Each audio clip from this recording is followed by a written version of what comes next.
Sepertos polemik di sosial media hari ini hampir sadayana pemicu nanti agama gitu. Non margina saha wae nu beragama di akhir zaman pasti bakal jadi jelema nu ngarasa pang benerna gitu. Ketika jelema nu ngarasa pang benerna pangijeng jelema nu ngarasa pang benerna pan diadu eta teh. Nu kitu nu ieu teh silih salahkeun silih hujat. Padahal sarasna mah mun urang terang al haqqu mirobik da bener mah kagungan pangeran. Da urang biasa bener teh ku rahmatna pangeran. Tapi lamun jalmi nu memahami agama teh tina batangna bungkul, dalam urang teu kieu mah da urang teh moal bener, siga meunang manehanana bener teh.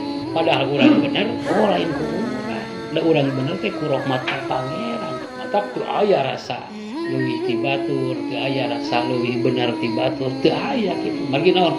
Nya da nu kagungan bener mah Gusti Allah. Da hate urang jadi keupel, mata ku aya teh muntah we teras kitu teh.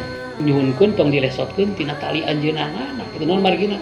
Ngartos gitu hati urang teh dikeupeuh dan teu heseueun Gusti Allah malikeun hati urang kafir saharitanya teu heseueun Gusti Allah malikeun hati jalmi kafir jadi mukmin saharita pan teu heseueun mungguh Allah mah kitu maksudna teh tamata lamun terang akarna mah sikap nu kedah aya di urang sarupi muntah we nyuhunkeun disalametkeun dugikeun ka panuntungan urang hirup jadi teu ngaraos aya karya urang gitu maksudna teh da sur jami nu nyiar ilmu ai ku Gusti Allah teu dibukakeun teu kabuka-buka aya jami nu teu niat-niat acan mayunan kasus tiba-tiba terbuka kan maksudna teh ku eta teh urang jadi ngartosnya geuning hate jami mah da dikeupeuh ku pangeran teh kitu.